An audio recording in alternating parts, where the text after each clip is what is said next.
Hello everyone, welcome back to my channel. आज हम बात करने वाले हैं provision of limited liability partnership relating to the partner, यानी पार्टनर के प्रति लिमिटेड लायबिलिटी पार्टनरशिप का क्या प्रोविजन है। मिनिमम नंबर की बात करते हैं तो every limited liability partnership has two partner, यानी दो पार्टनर का होना ज़रूरी है एज पर द सेक्शन 6(1). और सेक्शन 6(2) की बात करें तो किसी कारण बस अगर ये पार्टनर की स्ट्रेंथ एक हो जाती है तो LLP carrying on business such sole partner more than 6 month, अगर 6 महीने से ज़्यादा वो पार्टनर बिजनेस को चलाता है एक अकेला व्यक्ति, तो पर्सनली लाइबल होगा हर लाइबिलिटीज के लिए। मोर देन लाइबिलिटी अगर होती है तो पर्सनली लाइबल होगा। मेंबरशिप की बात करते हैं, who can become to the partners of the LLP. तो इंडिविजुअल पार्टनर बन सकते हैं और वही व्यक्ति एलएलपी का एक्ट 2008 के अंदर इनकॉर्पोरेशन होना ज़रूरी है। मे बी वो इंडिया में इनकॉर्पोरेटेड हो सकती है, मे बी आउटसाइड इंडिया हो सकती हैं। एलएलपी एक्ट में किसी तरह का रेजिडेंशियल स्टेटस डिफाइन नहीं है पार्टनर का, मे बी रेजिडेंट या नॉन रेजिडेंट पार्टनर एलएलपी का बन सकता है। Who can not become to the partner, तो ये बहुत इंपॉर्टेंट है कि एलएलपी लिमिटेड लायबिलिटी पार्टनरशिप में पार्टनर कौन नहीं बन सकता। ऐसा व्यक्ति जो अनसाउंड माइंडेड है, ऐसा व्यक्ति जो कानून की नज़र में पार्टनर नहीं बन सकता है, ऐसा व्यक्ति जो इंसॉल्वेंट है, या ऐसा व्यक्ति जो जिसकी अगर वो इंसॉल्वेंट है, जिसकी पेंडिंग बहुत ज़्यादा है, अभी तक उसने अपनी ऑब्लिगेशन को पूरा नहीं किया है, minor, Hindu undivided family, partnership firm भी एलएलपी की पार्टनर नहीं हो सकती। Association of person, body of individual, artificial person यानी कि company, cooperative society and any body which is governed as per the central government notification, so वो लोग limited liability partnership के पार्टनर नहीं हो सकते हैं।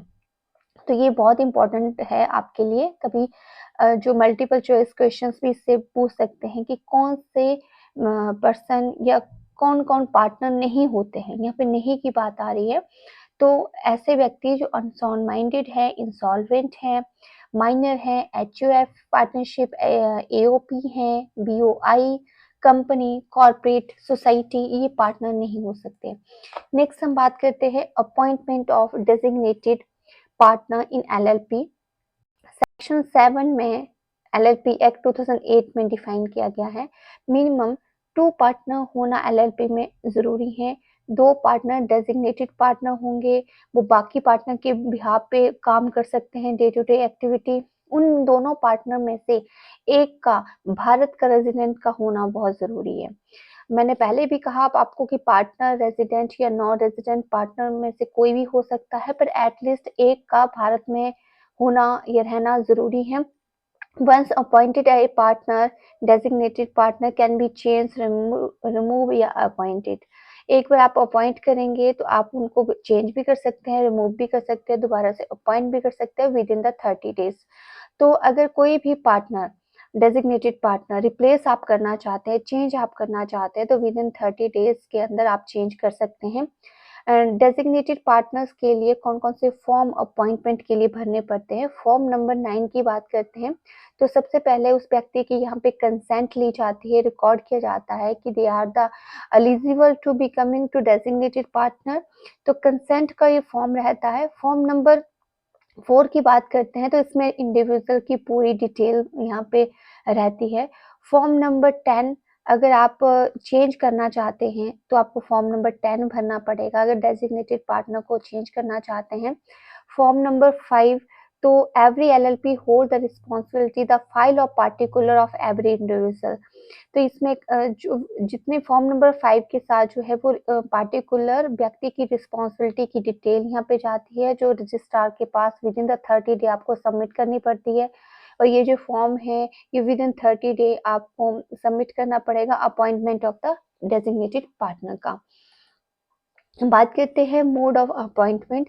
तो मोड ऑफ अपॉइंटमेंट आपकी दो तरह से हो सकती है, may be through the incorporation document, incorporation के डॉक्यूमेंट के थ्रू, या फिर एलएलपी एग्रीमेंट के थ्रू।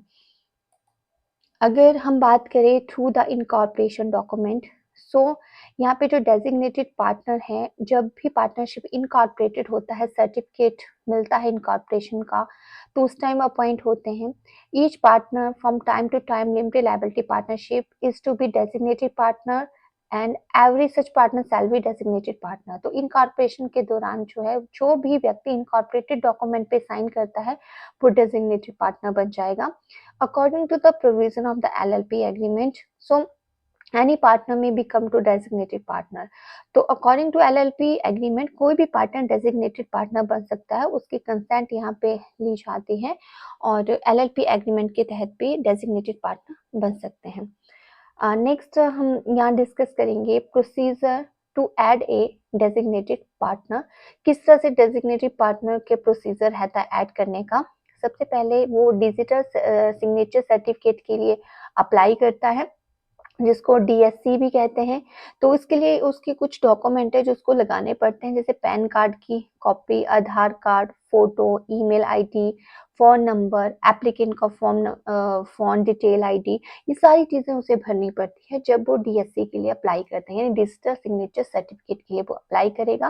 साथ में ये इन्फॉर्मेशन डॉक्यूमेंट उसको रिक्वायर्ड रहते हैं, वो ऐड करने पड़ते हैं। अप्लाई करने के बाद वो उसे डीआईएन नंबर के लिए अप्लाई करना पड़ता है, यानी DI number director identification number होता है। जब वो डिजिटल सिग्नेचर सर्टिफिकेट के लिए अप्लाई करता है उसके बाद उसे डायरेक्टर आइडेंटिफिकेशन नंबर के लिए अप्लाई करना पड़ता है, DIR3। तो इसके साथ उसको एड्रेस का प्रूफ, आइडेंटिटी प्रूफ एप्लीकेंट का यहाँ पे लगेगा। अगर एक बार डीआईएन नंबर अलॉट हो जाता है, ठीक है, so once the DIN is allotted to designated partner, all the existing partner of the LLP call a meeting.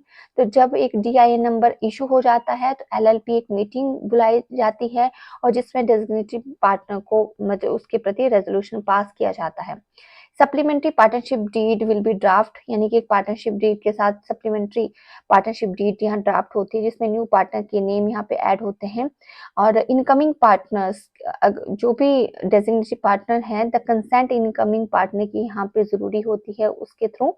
And after the document is prepare, यानी कि फॉर्म नंबर 4 यहाँ पे प्रिपेयर किया जाता है और वो form number 4 with in the 30 days of the appointment prepare करना पड़ता है। And after filling the form 3 will be filled along the supplementary original partnership deed। तो जो फॉर्म नंबर 3 भी यहाँ पे प्रिपेयर किया जाता है डेजिग्नेटेड पार्टनर के through, original partnership deed prepare की जाती है within the 30 day of the appointment. जैसे ही डेजिग्नेटेड पार्टनर अपॉइंट हो जाएगा तो वो पार्टनरशिप डीड भी प्रिपेयर करेगा। So after the filling all this form the name of designated partner will be added, will be seen on the ministry of corporate affair. तो यहाँ पे जो डेजिग्नेटेड पार्टनर है उसका जो नेम है, डिटेल है, वो मिनिस्ट्री ऑफ कॉर्पोरेट अफेयर में भी देखने को मिलती है। और जो फॉर्म नंबर 3 और फॉर्म नंबर 4 है, ये डेजिग्नेटेड पार्टनर को विद इन द 30 डेज के अंदर फिल करना पड़ता है, उसकी कोई एडिशनल फीस भी चार्ज नहीं होती है। अब बात करते हैं चेंज इन डेजिग्नेटेड पार्टनर की। डेजिग्नेटेड पार्टनर को अगर आप चेंज करना चाहते हैं तो जब भी डेजिग्नेटेड पार्टनर चेंज होता है, वेकेंट उसकी पोस्ट होती है, तो विद इन 30 डे आप चेंज कर सकते हैं। लिमिटेड लायबिलिटी पार्टनरशिप में appoint a designated partner within the 30 day of the vacancy arise, यानी जैसा ही वैकेंसी अराइज हो जाती है डेजिग्नेटेड पार्टनर की तो विद इन 30 डे उसको अपॉइंट करना पड़ता है। तो provided that if no designated partner is appointed, so if any time there is a one designated partner, each partner shall deemed to be designated partner। अगर दो का होना जरूरी है, अगर दो नहीं है तो जितने भी पार्टनर्स पार्टनरशिप फर्म में है वो डेजिग्नेटेड पार्टनर काउंट होंगे। पुनिशमेंट फाइन देना जरूरी है। अगर आप मतलब जो प्रोविजन है एलएलपी का इसमें कि 2 डेजिग्नेटेड पार्टनर होने चाहिए, अगर नहीं होते हैं और आप किसी भी एलएलपी पार्टनरशिप के एक्ट को फॉलो नहीं करते हैं, अगर 2 डेजिग्नेटेड पार्टनर नहीं है तो यहाँ एलएलपी पार्टनरशिप को फाइन पेनल्टी 10,000 to 5 लाख रहती है। और if the limited liability partnership breach any provision, यानी कि पार्टनरशिप एक्ट के किसी प्रोविजन को फॉलो नहीं करती है तो फाइन ये 10,000 से कम या 1 लाख तक बढ़ सकता है। तो इसलिए डेजिग्नेटेड पार्टनर का प्रॉपर प्रोविजन होना जरूरी है। ड्यूटीज की बात करते हैं हम कि जो डेजिग्नेटेड पार्टनर अपॉइंट किया जाता है उसकी क्या क्या ड्यूटी रहती है। तो पहला ड्यूटी रहती है कि जितने भी अकाउंट्स हैं या डेजिग्नेटेड पार्टनर को अथॉरिटी रहती है कि वो स्टेटमेंट ऑफ अकाउंट सॉल्वेंसी को एलएलपी की सॉल्वेंसी को प्रिपेयर करें एंड एनुअली रिटर्न फाइल करें, जो विद इन द 60 डे के अंदर रजिस्ट्रार के ऑफिस में सबमिट करवानी पड़ती है। एंड रिटर्न ऑफ डॉक्यूमेंट, यानी designated partner return of document file करेगा जब उसकी नीड अराइज होगी। एंड जब एलएलपी की इंस्पेक्शन होती है तो वो इंस्पेक्शन के साथ कोऑर्डिनेट करेगा, सपोर्टिंग अथॉरिटी डॉक्यूमेंट उसको प्रोवाइड करवाएगा। Designated partner liable to the reimburse expenses, जितने भी एक्सपेंसेस होते हैं उसको रीइंबर्स करने के लिए वो लायबल रहता है। अगर एलएलपी को नाम चेंज करना है तो उसको वो नोटिफाई डेजिग्नेटेड पार्टनर करेगा। अगर पार्टनर के नेम रेजिडेंशियल एड्रेस में चेंज करना है तो रजिस्ट्रार ऑफ कंपनी को डेजिग्नेटेड पार्टनर भेजेगा। अगर किसी तरह के रजिस्टर्ड ऑफिस में एड्रेस में चेंज करना है तो डेजिग्नेटेड पार्टनर वो करेगा। एंड एनुअल रिटर्न फाइल करनी हो, अकाउंट प्रिपेयर करने हो, डॉक्यूमेंट किसी प्रकार के प्रिपेयर करने हो जो रजिस्ट्रार ऑफिस को भेजे जाते हैं, वो भी एलएलपी के तहत डेजिग्नेटेड पार्टनर करेगा। अब बात करते हैं राइट ऑफ डेजिग्नेटेड पार्टनर की। क्या राइट रहते हैं? पहला राइट है all the partner shall have the right title interest in all the assets and property in the firm and proportion of their contribution. So designated partner का right है कि जितने भी LLP की प्रॉपर्टी है तो उसको पार्टनर्स को लेने का अधिकार है, प्रोपोर्शंस में उसको डिवाइड किया जाए। Every partner have right to inspect the book of accounts, जो भी एलएलपी की बुक ऑफ अकाउंट्स है उसको चेक करने का अधिकार है। And each of the party shall be entitled to carry their own separate independent business they might be doing. तो अगर कोई व्यक्ति अलग होकर कोई इसी प्रकार का बिजनेस करना चाहता है वो कर सकता है, लेकिन एलएलपी को कोई ऑब्जेक्शन नहीं होना चाहिए, जो भी लिमिटेड लायबिलिटी पार्टनरशिप है। So on the retirement of the partner, retiring में entitled to full payment of the respect of the right, जो भी रिटायरमेंट का पार्टनर है या रिटायर हो रहा है उसको फुल पेमेंट की जाए, उसको फुल इंटरेस्ट अमाउंट दिया जाए, जो भी उसकी बनता है अमाउंट बनता है वो उसको देना चाहिए, वो डेजिग्नेटेड पार्टनर का राइट है। And on the death of the partner, जो भी हियरर हैं, जो भी उसके लीगल रिप्रेजेंटेटिव हैं, उसको जो बनता है डेथ वाले पर्सन का अमाउंट वो उसको पे किया जाए। On the death of any partner legal heir opt not to become to partner, अगर वो पार्टनर नहीं बनना चाहते हैं legal heir, surviving partner shall have to option to purchase the contribution, जो भी उसने कंट्रीब्यूशन पार्टनरशिप में दिया है वो उसको ले सकते हैं या बाकी लोग अदर पर्सन उसका कंट्रीब्यूशन परचेज कर सकते हैं। रिलेशनशिप ऑफ पार्टनर्स की बात करें तो लिमिटेड लायबिलिटी पार्टनरशिप में एक एलएलपी एग्रीमेंट होता है। एलएलपी एग्रीमेंट के तहत उसका रिलेशन एलएलपी के साथ क्रिएट हो जाता है। सो जो भी एक्ट के अंदर राइट एंड ड्यूटी डिफाइन होती है एलएलपी एग्रीमेंट के तहत वो बाकी पार्टनर्स की बनी रहती है। So any reference of resolution partner limited liability partnership, particular matter shall be reference to resolution pass. अगर किसी भी लिमिटेड लायबिलिटी पार्टनरशिप में कोई भी चेंज करना है तो उसके लिए रेजोल्यूशन पास किया जाता है as per the requirement of partnership agreement. Partnership agreement shall be binding on the partner subsequent partner in the same manner. तो वैसे तो पार्टनरशिप में कोई म्यूचुअल एजेंसी तो क्रिएट नहीं होती है, लेकिन पार्टनरशिप में के एग्रीमेंट में एक दूसरे के एग्रीमेंट के कारण एक दूसरे व्यक्ति बॉन्डेड होते हैं।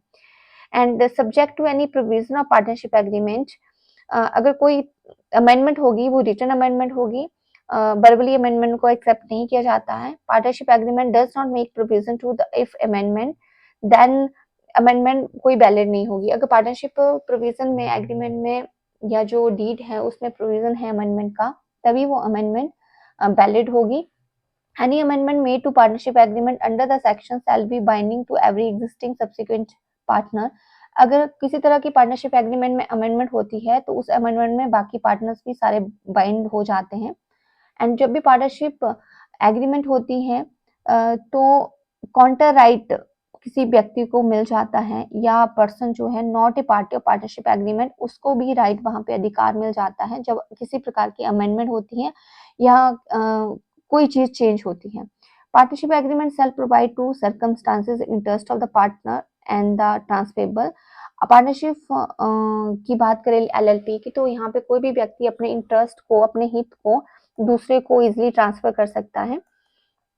Cessation of the partnership interest, यानी कि अगर जब लिमिटेड लायबिलिटी पार्टनर कब सीज होगी या कब बंद होगी, या तो पार्टनरशिप इंटरेस्ट यानी कि आपका हित कब समाप्त होगा किसी भी पार्टनर का, या तो आपका कॉन्ट्रैक्ट टर्मिनेट हो रहा है, डिसोल्यूशन ऑफ द पार्टनर हो जाती है, डेथ ऑफ द पार्टनर हो जाती है, व्यक्ति बैंकरप्टी या इंसॉल्वेंट हो जाता है, या पार्टनरशिप डीड के अकॉर्डिंग आपने काम नहीं किया है, तो this is to the cessation of the partnership interest, यहाँ पे पार्टनरशिप इंटरेस्ट आपका खत्म हो जाता है। So in the absence to any provision partnership agreement upon giving 30 day notice to other partner intention to resign as a partner, अगर आप resign करना चाहते हैं तो आपको 30 दिन का टाइम दिया जाता है कि आपको रिजाइन आप कर सके।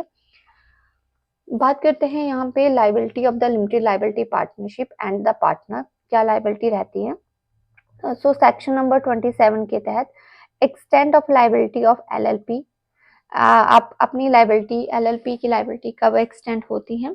वैसे तो पार्टनरशिप की जो भी लाइबिलिटी रहेगी वो रहती है एग्रीमेंट या टर्म एक पार्टनरशिप के राइट एंड ड्यूटीज के ऊपर, but LLP is not bond by anything done to other person, यानी कि लिमिटेड लाइबिलिटी पार्टनरशिप में म्यूचुअल एजेंसी नहीं होती है और वो अपने काम से दूसरों को बॉन्ड नहीं करते हैं।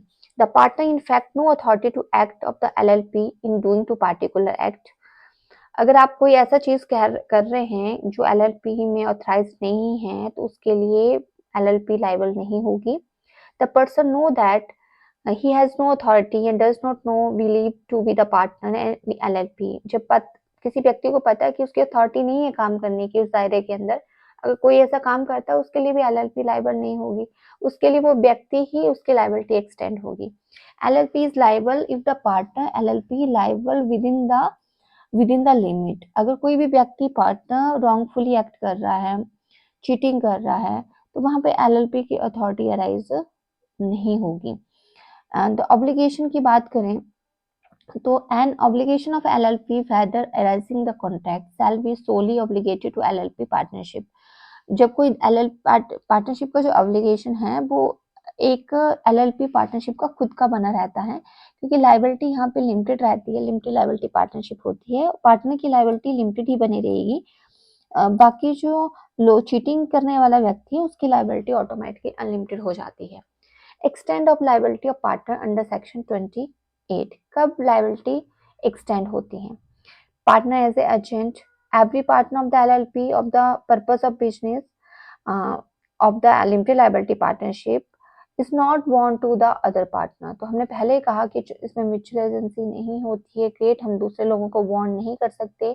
जिस भी व्यक्ति ने अथॉरिटी के बाहर जाके काम किया है, चीटिंग की है, फ्रॉड किया है, वो व्यक्ति पर्सनली उस चीज के लिए लाइबल होगा। सेक्शन 26 के तहत LLP act put the principle of agency at work differently the purpose of business every partner, तो अगर आप कोई काम करते हैं एलएलपी एक्ट में म्यूचुअल एजेंसी क्रिएट नहीं होती, जबकि पार्टनरशिप 1932 में म्यूचुअल एजेंसी क्रिएट होती है, हम अपने काम से दूसरे व्यक्तियों को भी बॉन्ड करते हैं, लेकिन एलएलपी में ऐसा नहीं होता है। Liability of the ultra vires act, यानी कि जो आप एक्ट के बाहर जाके काम करते हैं वहां पे व्यक्ति पर्सनली लाइबल होगा, अथॉरिटी के बाहर जाके काम कर रहे हैं। No liability of the LLP obligation, the partner is not personally liable directly indirectly obligation of the LLP, अगर एलएलपी की ऑब्लिगेशन है वहां पे तो वहां पे पार्टनर खुद पर्सनली लाइबल नहीं होगा, वहां पे एलएलपी लाइबल होगी। Liability of the wrongful act, wrongful act में जो भी व्यक्ति रॉन्गफुल एक्ट करता है partner will be personally liable to the wrongful act, अगर किसी व्यक्ति ने गलत किया है तो वो पर्सनली वहां पे लाइबल होगा, बाकी एलएलपी उसके लिए लाइबल नहीं होगी। लाइबिलिटी बाय होल्डिंग ऑड, तो any person who फाल्सली represent himself A partner of LLP shall be personally liable, अगर कोई व्यक्ति ऐसे बता रहा है कि मैं तो उसका पार्टनर हूँ एलएलपी का, लेकिन वास्तव में वो पार्टनर नहीं होता है, अगर कोई रॉन्गफुली भी ऐसे पार्टनर बना है तो वो पर्सनली वहां पे लाइबल होगा, LLP liable नहीं होगी। This is also called liability of partner holding out. LLP also liable to the extent the credit to finance benefit received. अगर यहाँ पे अगर LLP जो पार्टनर होल्डिंग आउट रिप्रेजेंट कर रहा है, अगर LLP उसको एक्सेप्ट कर लेती है तो वहां पे तभी LLP उसके लिए लाइबल होगी। No liability after the death, so जहाँ पे पार्टनर की डेथ हो जाती है तो पार्टनर की डेथ के बाद उस डेथ वाले पर्सन की कोई लाइबिलिटी किसी के लिए नहीं बनी रहती है, सो वो उसके लीगल रिप्रेजेंटेटिव किसी थर्ड पार्टी के लिए लाइबल नहीं होंगे। Unlimited liability in case of the fraud, तो अगर कोई भी व्यक्ति फ्रॉड करता है तो उसकी लाइबिलिटी यहाँ पे फ्रॉड के केसेस में अनलिमिटेड हो जाएगी। लाइबिलिटी फॉर कंपनसेशन, जो भी व्यक्ति फ्रॉड करता है तो वो पर्सनली उस व्यक्ति के लिए कंपनसेट करेगा। क्रिमिनल लाइबिलिटी अगर ऐसा कोई व्यक्ति जिसने चीटिंग की या फ्रॉड किया है तो उसको 50,000 से 5 लाख तक फाइन हो सकता है, इम्प्रिजनमेंट भी हो सकती है अप टू द 2 ईयर और साथ में फाइन भी रहेगा। Name of limited liability partnership, तो सेक्शन 15 में ये डिफाइन है, every limited liability partnership shall enter the name of the LLP, जो भी एलएलपी वाली पार्टनरशिप है उसको अपने नाम के साथ एलएलपी लगाना जरूरी है। No limited liability shall be registered by name which is the opinion of the central government, आपके एलएलपी का नाम कैसा होना चाहिए, जो डिजायरेबल है, ऐसा नाम जो अनडिजायरेबल है या ट्रेडमार्क एक्ट के तहत नहीं आता है, किसी राजा महाराजा के नाम आप उसमें ऐड नहीं कर सकते हैं। जो भी नाम होगा वो रिटनली कम्युनिकेट होगा behalf of the LLP and on every document issue signed behalf of the LLP designated partner legal creating to the legal obligation of the LLP. जब क्लियर होगा तो वो रिटन में कम्युनिकेट होगा, डॉक्यूमेंट वो signed होंगे तभी जाएगा। Reservation of the LLP name, यानी कि एलएलपी की नेम को भी रिजर्व कर सकते हैं। An application for reservation of the name LLP may be made to registrar, आप रजिस्ट्रार के पास फॉर्म भेज सकते हैं रिजर्वेशन का अप्रूव करवाने के लिए। The registrar shall not reserve name, ऐसे नेम को रिजर्व नहीं करवाया जा सकता जो प्रोहिबिटेड हो, जो मिसलीड करने वाला हो, किसी को धोखा देने वाला हो, किसी से मिलता जुलता हो, ऐसे नाम प्रिजर्व नहीं होते हैं। Registrar shall inform the applicant to communicate about the appropriate manner, यानी कि नेम जो है वो रजिस्ट्रार बताएगा सुटेबल है नहीं है, नेम रिजर्व हो पाएगा कि नहीं हो पाएगा, वो रजिस्ट्रार एलएलपी को कम्युनिकेट कर देता है। So where the name has been reserve या unless the reservation revoke, registrar name shall be available the registrar to LLP for the period of 3 month and date application so inform, तो 3 महीने तक आप उसको change कर सकते हैं, reserve करवा सकते हैं अगर आपको लगता है कि नेम में चेंज करना है। So these are the main all the content they covered in the LLP। तो नेक्स्ट चैप्टर हमारा LLP का ही है, तो उसको हम बाद में डिस्कस करेंगे।